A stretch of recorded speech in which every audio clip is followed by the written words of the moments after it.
statement.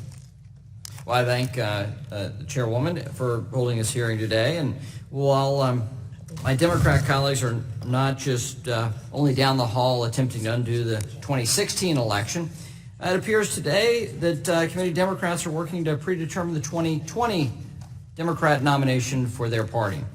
Today's hearing is devoted to H.R. 3848, the House companion to Senator Elizabeth Warren's bill and a key tenet of her presidential platform. Hooray, we're here today to debate presidential politics. Moreover, one of our witnesses testifying here today is cited in Senator Warren's press release from her presidential campaign as providing the economic analysis, in quotes, I would say, of the bill and its impact. This bad bill strikes at the foundation of American capitalism. I know there's a socialist lane in the Democrat primary for president. This clearly is that fight for that socialist lane. It has harmful effects as well. A recent, more detailed analysis of the bill found in a modest case scenario, the low range, this bad bill would reduce the American workforce by 6 million jobs and lead to $109 billion per year in lower tax revenue. That's the tax revenue piece only. To repeat, that is a conservative estimate. In fact, the worst case scenario says that over 26 million jobs could be lost. To sum up, the Warren bill, this bad bill, if enacted, would be a disaster for American workers. Congress should be focused on policies that make the economy more free, open opportunities, make the capital markets more attractive and more competitive against our competitors around the globe, rather than bills that add regulatory costs and harm our markets and hurt jobs. Good policies, such as the bipartisan bills we passed last Congress, could lead to greater opportunity and choices for everyday investors to grow their savings. Instead, this committee wants to use full committee hearing time to go after and vilify one industry.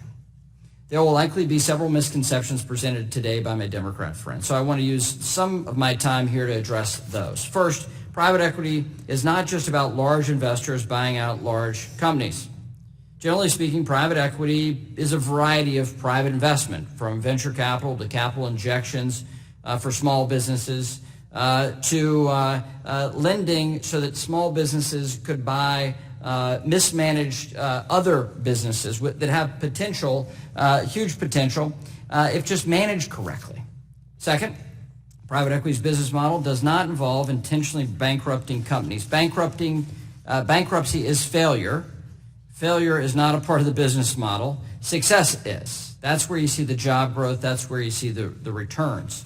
And so the idea that a industry could benefit by failing doesn't make sense. Third, a misconception that some will present is that private equity is just about Wall Street.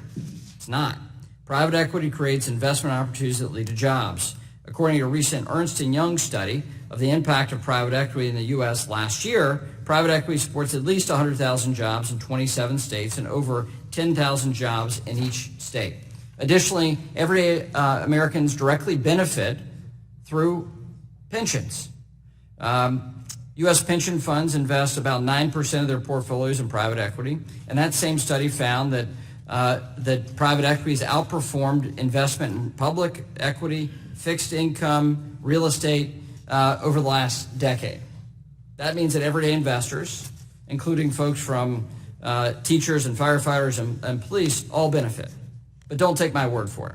The chief investment officer of CalPERS recently said the following: "We need private equity to be successful. We need more of it, and we need it sooner rather than later." With that said, I do want to note private equity has become more important in the American economy, due in no small part to increase regulatory barriers on public companies. We should remedy that public company piece, not have a presidential rally for Senator Warren.